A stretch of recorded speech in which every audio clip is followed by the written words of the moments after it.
You're listening to the First Fight Podcast, home of the people and stories behind the fight. I'm Jennifer Anderson, the host and creator. My goal is to give you a peek into the remarkable world of fighting and create a platform for fighters to tell their stories. In each episode of this series, a different fighter shares a transformative story of their first time.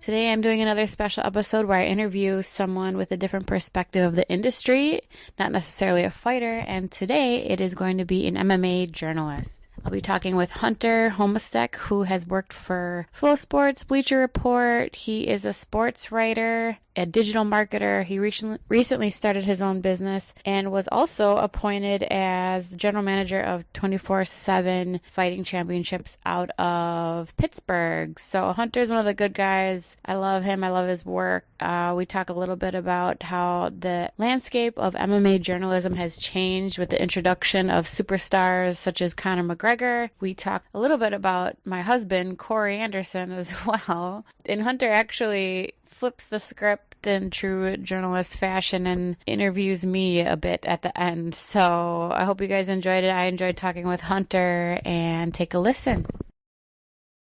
Thank you so much for taking the time to come on the show. I appreciate it. Looking to get a perspective from someone different this time, a journalist. How did you get involved in MMA in the first place? Yeah, for sure. I think like a lot of people, I just really enjoyed the UFC when it was blowing up. Back in, I would say, 2005, 2006, I started getting very into it. One of my cousins, who's like 10 years older than me, he was buying all the pay-per-views at the time. So I was still like a sophomore in high school, and my cousin would always buy the pay-per-views, and it was, Chuck Liddell and Matt Hughes and Randy Couture days. So it was easy to fall in love with the sport then. So we would always just watch the fights, and it just became a sport that I was attracted to and that I absolutely loved. And then when I was in college, I went to West Virginia University, WVU, and I worked for the school's newspaper there.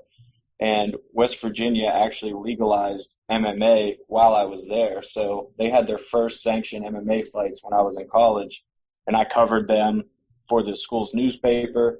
And then that really just kickstarted the whole journalism thing, because I have a degree in journalism and did a ton of reporting right out of college. And I went from the school's paper to Bleacher Report. So I was working for Bleacher Report when I was still in college as well, covering the UFC actually.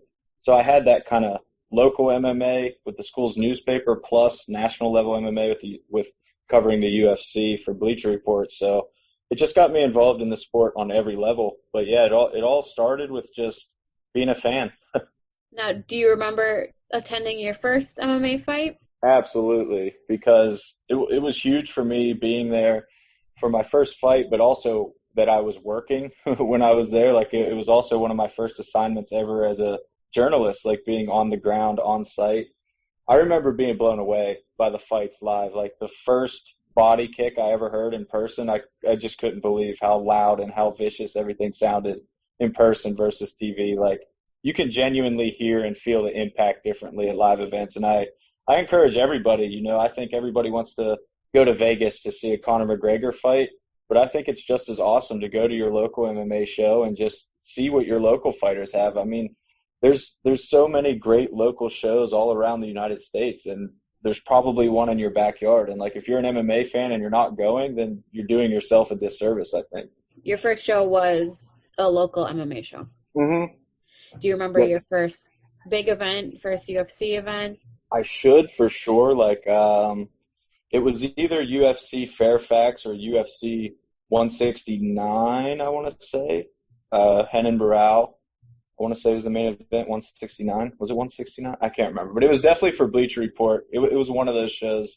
That was an entirely different experience for me, because growing up, I was a huge Steelers fan, Pittsburgh sports fan. So I had been to Steelers games and Penguins games and national level sporting events, but never fights like that. And with only going to local fights previously and then stepping into those UFC fights, I mean, it's just a whole different production. Obviously, the crowds are larger, but what really struck me was, as working it, the level of coordination between the PR people, the UFC staff, and the reporters on site. You know, when you cover a local show, it's basically you just show up and tell them who you are, and then you're free to walk wherever you want, talk to whoever you want, and just roam around and do whatever you got to do. But with the UFC, there were so many more rules and guidelines and things like that that I had to adapt to. So that was the crazy part of the experience on that level. But as far as, you know, the fights themselves, it was exactly what you would expect. Bigger, louder, just everything about it was just blown up to the nth degree. Do you think that the landscape of MMA journalism has changed a lot since you got your start? Oh, it absolutely has. I mean, I got out of MMA journalism a bit in 2018, but just from 2011 to 2018, I mean, the shifts were very obvious even then. When I started, I was so new to it that I didn't feel like I could, you know, comment on the way things were or anything like that, because I didn't know how things were supposed to be, and I had no expectations going in. So I was kind of just like a kid that like I jumped out of a moving car and was trying to keep my feet under me. Like I was just running. I was just trying to keep my feet under me and do whatever it took to make a name for myself and everything. So at first it was just hectic, but then as I settled in, I got to tell a lot of great stories and interview a lot of fighters. You know, I was always big on that versus the clickbaity style headlines and things, but you definitely saw that start to take over. You know, when Conor McGregor came and took over like he said he would, he didn't come to take part, he came to take over, and he did.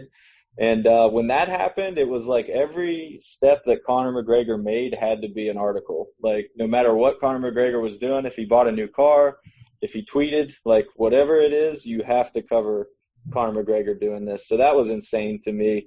I got it. Like I have a marketing background as well, and I always have done a ton of marketing for various clients and things. So I always understood why it was important for the website that I was working for to cover these stories and why, you know, the page views and everything mattered. But as a journalist and coming from journalism school, it did sting a little bit to know that that was kind of where the industry was headed. And that's not to say that some people still don't tell amazing stories, because they definitely do, but I feel like they're much more few and far between nowadays.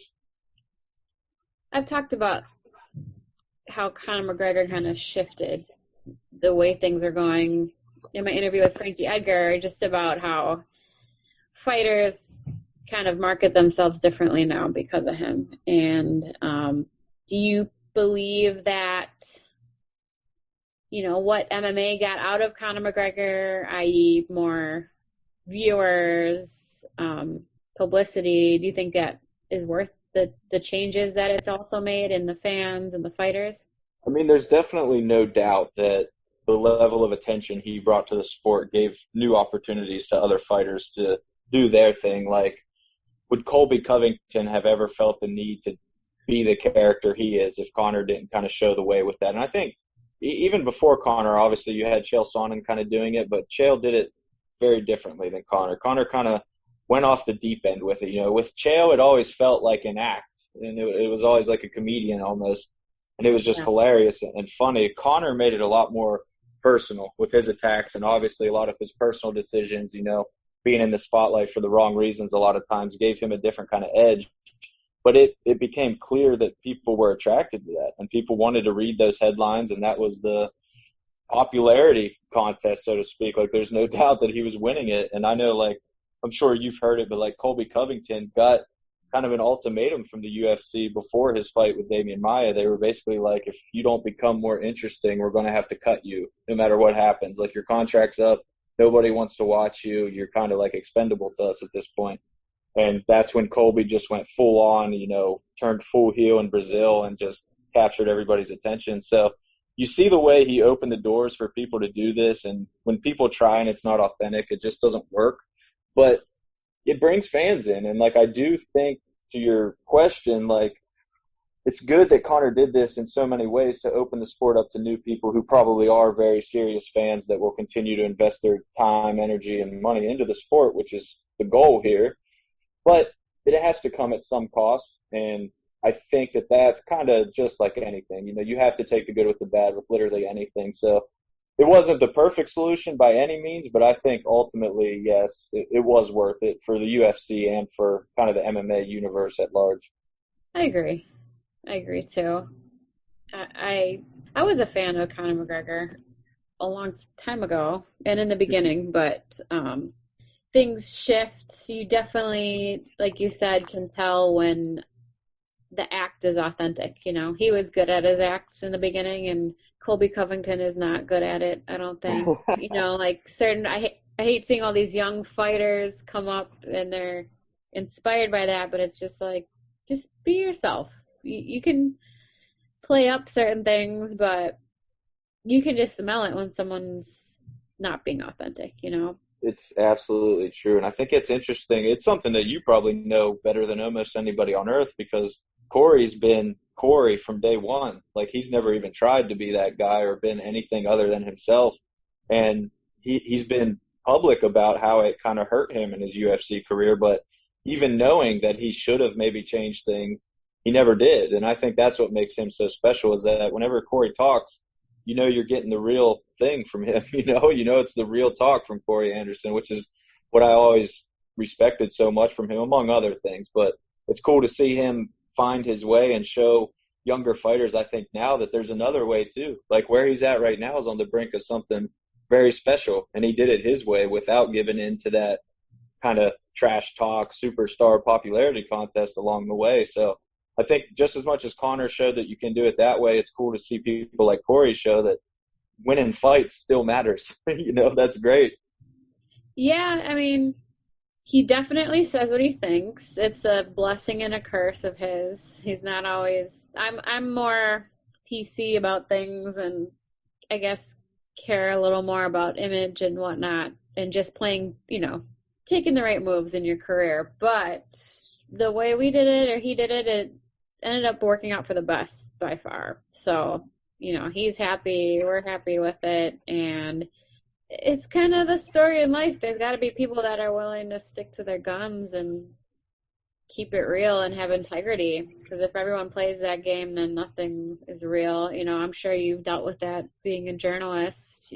It's an art, and it's easy to get pulled into like you said, the clickbait, the things that are popular at the moment get you the most views and whatnot, but it's hard to kind of stick to your guns and do it for what you think is best, what you think is good content, Yeah, it really is. And then in MMA journalism, like there's a secondary kind of challenge, I think, for a lot of journalists, and that's that the most popular writers break the most news, and it's kind of like a chicken or the egg situation. Like, do they break the most news because they're the most popular and they're the best, or do they get fed news because they're the most popular and the best? So managers are always talking to them. I know it's like a little bit of column A, a little bit of column B. Like Ariel Helwani was and is one of the hardest working people in MMA journalism. Like as much as people criticize him and say whatever they want about him, the dude was busting his ass before anybody even knew that MMA journalism was a viable career path. Like he is where he is because of how hard he worked. But as he got more popular, it became easier for him to break news because managers knew like, oh, well, we're just going to give him this story because he has a billion followers on Twitter and it's going to blow up. So they start spoon feeding people news at the top. So now MMA journalists at the bottom have that challenge to face too. It's like not only are you working uphill and trying to understand what people want to read and why they want to read it, but you're also going to struggle to get news because it's going straight to the top first. It's almost like a PR more than journalism. It's not true journalism by any means. And I'm genuinely not saying that's a bad thing because I think the landscape works. And I think Ariel is where he is because he deserves it. And he's certainly not the only person that benefits from things like this. But I think at the top, you see something that doesn't really resemble journalism anymore. And you see Ariel now, being on his own, being separated from ESPN, he's going rogue a lot. He's being more entertaining for sure and being more of who I think he truly is, which is awesome to see, but which they would never teach in journalism school. So I think it's cool to see that evolution of journalism. That's the natural progression of things. I think it's less, strict reporting and it's more personalities now. So I think as much as we talk about the fighters kind of showing their personality and hyping fights, journalists almost have to do the same thing now. Like a journalist needs to have an act and a brand and everything to attract the audience that's attractive. What would you say made you step away from reporting MMA? It is the pressure to do those types of clickbait articles, or? Yeah, I mean, it wasn't so much that as much as it was I had an opportunity just locally here. I live in Pittsburgh, Pennsylvania, and like I said, I grew up a Steelers fan, Pittsburgh sports fan, and there was an opening in a company that covered the Steelers, Pirates, University of Pittsburgh, and I had the opportunity to work for them, and it was kind of just like me living out a childhood dream, you know? Like I just wanted that opportunity to talk to Pittsburgh Steelers and cover Steelers games and things like that. So I did that for a year and a half and then started my own company and do a lot of digital marketing now, things like that for my clients. But also just got hired and promoted within 247 Fighting Championships, which I know Corey was just out at their show with Rex Harris's main event. So it was hilarious to bump into Corey there. I was like, of all people, like I had no idea he was going to be there. And I was just backstage. I'm like, is that freaking Corey Anderson? Like, why are you? I'm like, is that Hunter?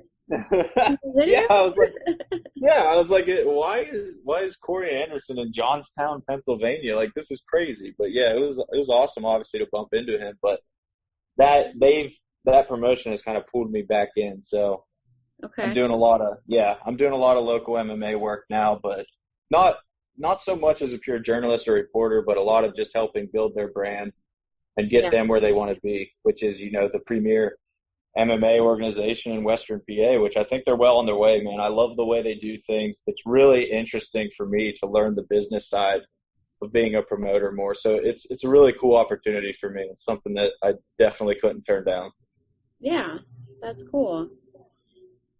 Corey first met you in Indiana, he said. You were with Dwayne Finley. Yeah. Regrettably, right? Like, who wants to be associated with Dwayne? I hope he hears this. But yeah, we worked together. I worked with Dwayne at Bleacher Report and then also at Flow Combat. So, I mean, Dwayne and I were like inseparable when we worked together for a long time. You know, it was like the dynamic duo everywhere we went, road tripping and everything. So, obviously, I love Dwayne and think the world of him. Step away from MMA too? So he did for a while, yeah, but he's slowly climbing back in. Like, it's not necessarily breaking news, but he's working for a company called Spectation Sports now, and it's kind of like early days of Flow Combat, live streaming local MMA events, but they're also like heavily involved in sports betting. So it's kind of like MMA with a betting edge to it, like rooted in betting. Mm-hmm. It's actually a really interesting idea they got going on, but Dwayne just signed with them to write a couple articles here and there to kind of get his feet back into the MMA writing game. So I'm definitely obviously excited to see him get back after it. And I know just from talking to him personally, he's had a lot of other offers as well for other organizations and stuff. So I think you're going to see Dwayne get back into it heavier for sure moving forward. Nice. That's good to hear. I think it was him and you guys are all talking with Corey on a podcast. Yeah. We like the clickbait, because Corey, he was kind of not wanting to do any interviews lately because of that. So I know they were commiserating on that. Yeah, we had one of the best interviews I think of my life across any sport with Corey for that podcast. That was amazing. Yeah, it was exactly what you said. Like, and what was hilarious was that Corey said that, like, I'm trying not to do as much media now because they just twist my words. But like, we talked to Michael Johnson right before that, Gray Maynard right before that. Every single fighter we talked to was saying that. So like, since I've been out of the game, apparently things have gotten even worse, because I didn't know it was at that level where like fighters didn't even want to talk to media anymore. That kind of blew my mind. It's even like, legit outlets, I feel like, are still kind of, we're running articles like that. I mean, like when Corey left the UFC, his manager will call, like, why are you saying this? And he's like, I'm not saying anything. Out of everything I say, they pick the one thing that'll, make it look like I'm talking shit about the UFC or whatever, Yeah. He just got sick of it. It just added extra distraction, and it's just not authentic, you know. You don't want to have to Right. be explaining yourself all the time, and especially someone like Corey, he doesn't always have the most tact when he's speaking. So, you know, he can definitely put his foot in his mouth sometimes, and they'll definitely capitalize on it. So, just would rather not. That's the really shitty part of it though, is exactly what you said. Like out of everything I said, they're gonna pull this one part and that's the headline. And like so many people will literally only read the headline and then react to it, and then that's on Twitter, and then that becomes the conversation. It's like, dude, you guys definitely didn't even listen to what I said. Like you're literally just reacting to this headline, which was 4 words out of a 8,000 word interview that I did. And the sites, you know, they know exactly what they're doing. That's no mistake. They know that kind of headline that's going to just set people on fire and create a discussion. And that's good for them. Like I said, having the marketing background and everything, I understand what they're after with that, but I don't necessarily respect it, you know, and I can do it too. And I have done it too. I'm not going to act like I've never made a clickbait headline. Like there's been times in my life where I knew my boss would love it if I got an article with 100,000 views, you know, so I did it. And Yeah. it sucks. Looking back, you know, I wish that I wouldn't have done those things, but I also knew, you know, the business side of things and what my boss is looking for, what the company's looking for, and what would help me in my career. So I understand the struggle that these writers that do that are facing, but would just urge them, you know, the real stuff, especially with a guy like Corey, because he, like you said, he speaks his mind. Like if you skip through the whatever headline you're looking for and just listen to what he's actually saying, it's going to be a great story nonetheless. Like this is a top level fighter in the world speaking his mind. It's a really unique opportunity to hear exactly what he thinks. Like that's really awesome on its own. You don't need to do the whole clickbait thing. Yeah. I mean, as a writer, you're always trying to obviously find something newsworthy in what you're printing, but hopefully not at the expense of your subject, you know. So unfortunately, that not everyone takes that path. So things are interesting. I'm happy for you that you are doing your own thing now and kind of dictating your future more than having other people do it for you. So Absolutely. that's Thank you for that. exciting. Yeah, and I wish you the best, and hopefully, I mean, maybe Rex will fight for 24/7 again. Maybe Corey will be out there again, and we'll run That would be into amazing. Yeah, yeah, no, that would be amazing. Rex looked incredible, man. He was so amazing in good. that. It's just been like years, you know, and it's hard to like go back to the regional scene and get fine fights. So Yeah. that Yeah, I worked thought out that was perfect.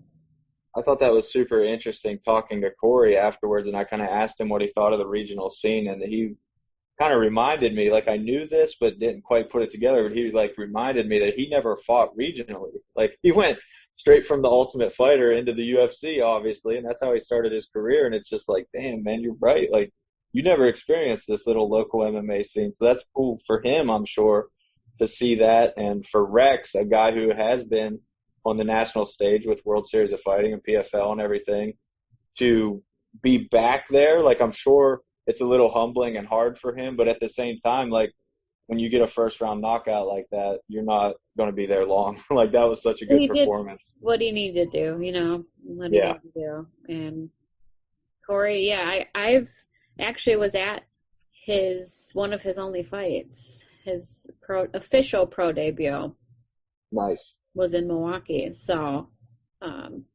yeah, that after that he was on Ultimate Fighter, and the rest is history. People don't know that like he didn't really learn basics until he was like top 10 in the UFC. So, I know. I mean, I say it enough. Like, I feel like I'm almost a Corey Anderson hype man at this point. Like, obviously, I love and respect everything that dude does, but like he just doesn't get the respect he deserves. And I'm going to keep saying it until no. it happens. Like, where he's at right now is truly remarkable. And given where he started, like, how many fighters could be 1-0 as a pro? Like you said, go to the Ultimate Fighter, win the Ultimate Fighter. Like, what he did does not happen ever.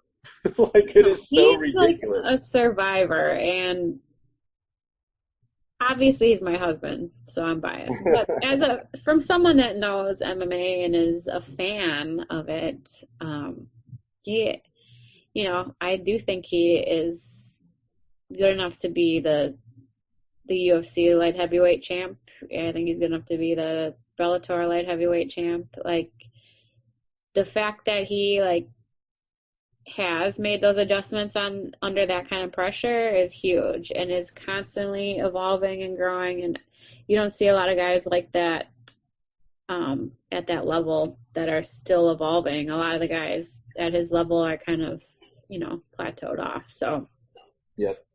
no, I think he's just getting into his prime. So hopefully people will be able to see that and give him the respect I think he deserves. Things shift quickly, and the fans are fickle in the fight world, so maybe they'll come on Team Anderson soon. Yeah, no, I definitely hope so, because what's funny about it is, like, obviously Dwayne and I, love Corey and everything, but every training partner, coach, anybody associated with Corey you ever talk to only has amazing things to say about Corey, and that's kind of how I've always judged fighters on the side. Like, I know how I feel with them, and I've always had, pleasant relationships with fighters. Like, there's literally not a fighter I don't like, almost to a fault, to where, like, if they do something bad, I'll, like, justify it, you know what I mean, or defend them, because, like, I like this guy. He's always treated me well. But, like, Corey, he's a guy that no matter who you talk to that's trained with him, that's coached him, whatever, it's only positive things to say. Like you said in the beginning, he speaks his mind, but I think that's just who he is as a whole. He's just a real dude at his core. Like, all of his training partners feel the same. All of his coaches feel the same. Everybody says he sucks to match up against in the gym because he's just always bringing it. Like, he's always just got that relentless Corey Anderson pressure. So I love it. I love hearing all that. Well, he's the real deal. Hopefully everyone will get to see that soon. I'm looking forward to his fight in October and get on with this tournament finally. Yeah, what's that like? I don't mean to, like, turn the interview to you, but I did want to ask you, because like, full disclosure, obviously Chris Dempsey, the guy Rex fought at 247, Dempsey's a guy I've talked to since before he was in the UFC and Bellator, like when he was still on the Pittsburgh regional scene. So I had a really good relationship with Dempsey, and that was my first time, like, watching somebody that I had a personal relationship with get, like, viciously knocked out right in front of me. Like, it was weird. Like, as a journalist, you're supposed to always, separate everything, but you can't help it. Like, what's it like for you when Corey does have a fight coming up, and you know what could happen in there? And I know you believe in him and know everything, but what is that like for you? I mean, it's incredibly hard, and it only gets harder. So especially after the OSP knockout, I think that really, like, kind of scarred me for a while, where it just was so vicious that it scared me, obviously, and I was scared for his health. So I just know that's a very real possibility every fight, especially at that weight class, and that's what's kind of nerve-wracking, because even though I know he's better, it only takes one punch, especially at 205. Those guys are about 230-some pounds by the time they get into that cage. It's just, the longer you're in there, the more likely it could happen. So it's definitely scary. I hate it, and I'm happy when it's over. And hopefully he continues like the last couple fights and makes it quick and easy like he should be. So Yeah. That's ideal. Those fights are ideal. I don't like it dragging out longer than it needs to. So does it make it easier or harder for you that you do train and, like, you understand fighting more than the average fighter wife, I guess I haven't done it as not being a fighter, but I feel like it makes it harder just because the pressure, and I feel the pressure for him, and you understand, like, really what you're risking. I don't think people understand all the time. Mm-hmm. I can't imagine. Yeah, like I said, more kids we have, longer we're together, the harder it gets. So I enjoy this, but I'll be happy when it's done. For sure. I definitely understand that. But yeah, I appreciate you taking the time so much and giving me your perspective. I definitely respect your art, your work, and I'm excited that you have ventured out to do your own thing now. Yeah, awesome. I definitely appreciate the time too. I appreciate you reaching out and giving me the chance to help Corey, build his ego a little bit on this podcast too. That's always good. Here's me talking about my husband. Yeah. Whatever. Yeah. No, it was awesome. I do. I appreciate the time, and I hope that you are good with the kids today, and they have an awesome day and everything. I'm looking forward to Corey's fight too, obviously. Yeah, thank you. And maybe we'll run into you. I'm sure we will. It's a small world, so. Yep. And you never know. Like I said, I was backstage in Johnstown, and there's Corey Anderson just shadow boxing. I feel like he just pops up in random places shadow boxing.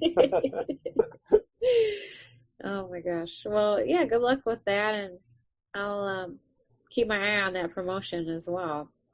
Yeah, awesome. Thank you. I appreciate it. Of course. Have a great day. Yeah, you too. Once again, thank you, Hunter, for taking the time to chat with me about your experience as an MMA journalist. Really appreciate hearing your perspective. And if anyone wants to check out his new business, it's homistek.com.